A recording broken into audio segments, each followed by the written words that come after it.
Hello guys, आज के इस वीडियो में मैं आपके लिए एक जबरदस्त गवर्नमेंट जॉब अपडेट लेकर आया हूं। इसे सुनने के बाद आप यकीनन बहुत ज्यादा खुश हो जाएंगे। जी हाँ, मैं बात कर रहा हूं इनकम टैक्स डिपार्टमेंट के बारे में, मतलब भारतीय आयकर विभाग के बारे में। हाल ही में यहाँ पर सीधी भर्ती के लिए एक नई और काफी शानदार पोस्ट का निर्माण किया गया है और इस पोस्ट के लिए वैकेंसीज भी अनाउंस हो चुकी है। अब यहाँ पर ध्यान दीजिएगा, यहाँ पर 100, 200 या फिर 1000 नहीं बल्कि पूरी की पूरी 16,000 के आसपास वैकेंसीज की घोषणा की गई है, जिन्हें ओपन डायरेक्ट रिक्रूटमेंट के जरिए भरा जाएगा। और सबसे खास बात यह है कि ये अब से इस पोस्ट के लिए हर साल वैकेंसीज निकाली जाएंगी। तो गाइस, ये जो नई पोस्ट है वो इनकम टैक्स डिपार्टमेंट के अंदर आ रही है, जो कि सीबीडीटी के अंतर्गत आता है। सीबीडीटी का मतलब होता है central board of direct taxes, जो सीधे ministry of finance, department of revenue के अंतर्गत आता है। और यहाँ पर जिस पोस्ट के बारे में बात कर रहा हूँ वो पोस्ट है ऑफिस सुपरिटेंडेंट, जो कि ग्रुप बी की लेवल 6 की पोस्ट है। इस पर आपको काफी अच्छी सैलरी भी मिलने वाली है। मेल और फीमेल दोनों ही कैंडिडेट्स इस पोस्ट के लिए एलिजिबल हैं और ऑल ओवर इंडिया से आवेदन कर सकते हैं। आज के इस वीडियो में आपको इस अपडेट से जुड़ी सारी A to Z जानकारी आपको मिल जाएगी, जैसे कि कितनी वैकेंसीज हैं, एलिजिबिलिटी क्राइटेरिया क्या है, एज लिमिट क्या है, एजुकेशन क्वालिफिकेशन क्या होनी चाहिए और सिलेक्शन प्रोसेस क्या है, सिलेक्शन के बाद सैलरी कितनी मिलेगी, आपकी जो पोस्टिंग होगी वो कहाँ पर होगी और आपका क्या काम रहेगा। ये सारी की सारी जानकारी मैं इस वीडियो में देने वाला हूँ, क्योंकि ये बहुत बड़ा अपडेट है और इसमें छोटी मोटी वैकेंसी नहीं बल्कि लगभग 16,000 वैकेंसीज निकली हैं। देखिए, काफी समय से चर्चा चल रही थी कि सीबीडीटी डिपार्टमेंट में अलग अलग पोस्ट के लिए रिक्रूटमेंट रूल्स जारी किए जाएंगे और अब फाइनली इस पर अपडेट आ गया है। यहाँ पर एक नई पोस्ट का क्रिएशन किया गया है, जो कि डायरेक्ट रिक्रूटमेंट के लिए है। ये पोस्ट है ऑफिस सुपरिटेंडेंट, जो कि लेवल 6 की है, ग्रुप बी की पोस्ट है।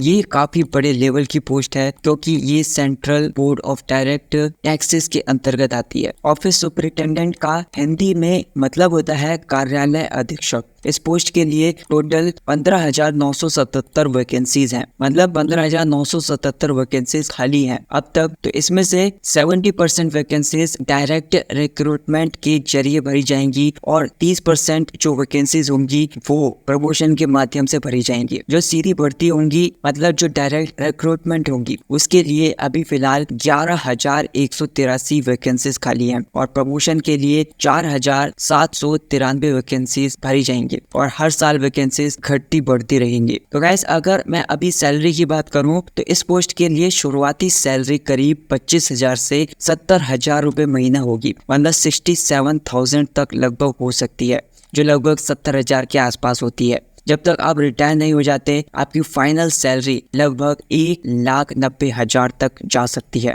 या फिर इससे कहीं ज्यादा हो सकती है। अगर मैं एज लिमिट की बात करूं तो जनरल कैटेगरी के लिए मैक्सिमम एज लिमिट 30 साल के लिए है। ओबीसी को 3 साल की छूट और SC ST को 5 साल छूट मिलेगी। और अगर आपने कोई बैचलर डिग्री कर रखी है तो आप इस पोस्ट के लिए एलिजिबल हैं। अब से हर साल भर्ती कराई जाएगी। पहले क्या होता था, टैक्स असिस्टेंट की डायरेक्ट भर्ती होती थी। टैक्स असिस्टेंट की पोस्ट लेवल 4 की पोस्ट होती है, जिसका बेसिक पे करीब 25,000 रुपए है। इस पोस्ट पर कुछ साल काम करने के बाद आपको प्रमोशन मिलकर सीनियर टैक्स असिस्टेंट और फिर ऑफिस सुपरिटेंडेंट की पोस्ट मिल जाती है, जो कि ग्रुप बी की पोस्ट होती है। तो ये एक लेवल 6 की पोस्ट होती है, जिसका पे ग्रेड काफी ज्यादा अच्छा होता है। तो अब से फाइनली ऑफिस सुपरिटेंडेंट की पोस्ट के ऊपर डायरेक्ट भर्ती भी कराई जाएगी हर साल लगभग रेगुलर बेसिस पर। और इसके साथ ही एक बड़ा बदलाव ये किया गया है कि सीनियर टैक्स असिस्टेंट और ऑफिस सुपरिटेंडेंट की पोस्ट को मर्ज कर दिया गया है। इसका मतलब ये है कि अब सीनियर टैक्स असिस्टेंट भी ऑफिस सुपरिटेंडेंट ही कहलाए जाएंगे। ये एक इम्पोर्टेंट चेंज है। अगर मैं अब सैलरी की बात करूं तो ये एक 6 लेवल की पोस्ट होने वाली है और डायरेक्ट सिलेक्शन होगा। तो शुरुआती सैलरी करीब 67,000 पर मंथ होगी। तो जैसे ही आपका सिलेक्शन हो जाएगा तो लगभग आपको 70,000 रुपए के आसपास महीने की सैलरी आपको मिलने शुरू हो जाएगी। और जब तक आप इस पोस्ट पर काम करेंगे, आपकी फाइनल सैलरी जो होगी वो 1,90,000 से ज्यादा हो जाएगी, जो कि रिटायरमेंट तक चलेगी। ये पोस्ट काफी ज्यादा आकर्षक है। हम बात करते हैं सिलेक्शन प्रोसेस की।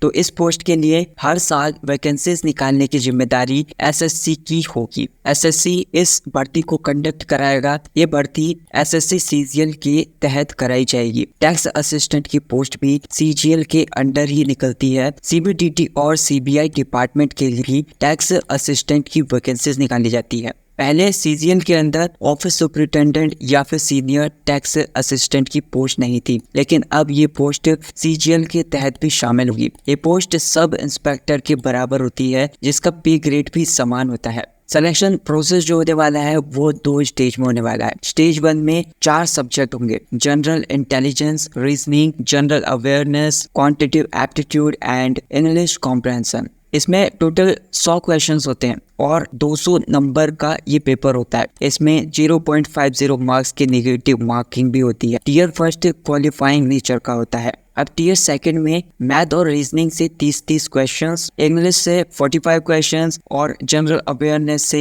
25 क्वेश्चंस, 25 क्वेश्चन और कंप्यूटर नॉलेज से 20 क्वेश्चन होते हैं। ये एग्जाम फाइनल सिलेक्शन के लिए होता है। आप इस पोस्ट पर प्रमोशन से या डायरेक्ट सिलेक्शन से पहुंच सकते हो। टैक्स असिस्टेंट की पोस्ट से प्रमोट होकर ऑफिस सुपरिटेंडेंट बन सकते हैं या डायरेक्ट ही ऑफिस सुपरिटेंडेंट बन सकते हैं। वैकेंसीज की नंबर की अगर मैं बात करूं तो फिलहाल 1597 मतलब 1597 वैकेंसीज खाली हैं, लेकिन ये सभी एक साथ नहीं भरी जाएंगी। हर साल 300 से 400 वैकेंसीज निकाली जाएंगी। एसएससी सीजीएल 2025 में इस पोस्ट को शामिल किया जाएगा। तो गाइस, ये था अब तक का अपडेट। अगर आपको हमारा काम पसंद आया हो, वीडियो को लाइक कर देना, चैनल को सब्सक्राइब कर देना और बेल आइकन को दबा देना ताकि सारे नोटिफिकेशंस आपको मिलते रहें। Thank you so much for watching this.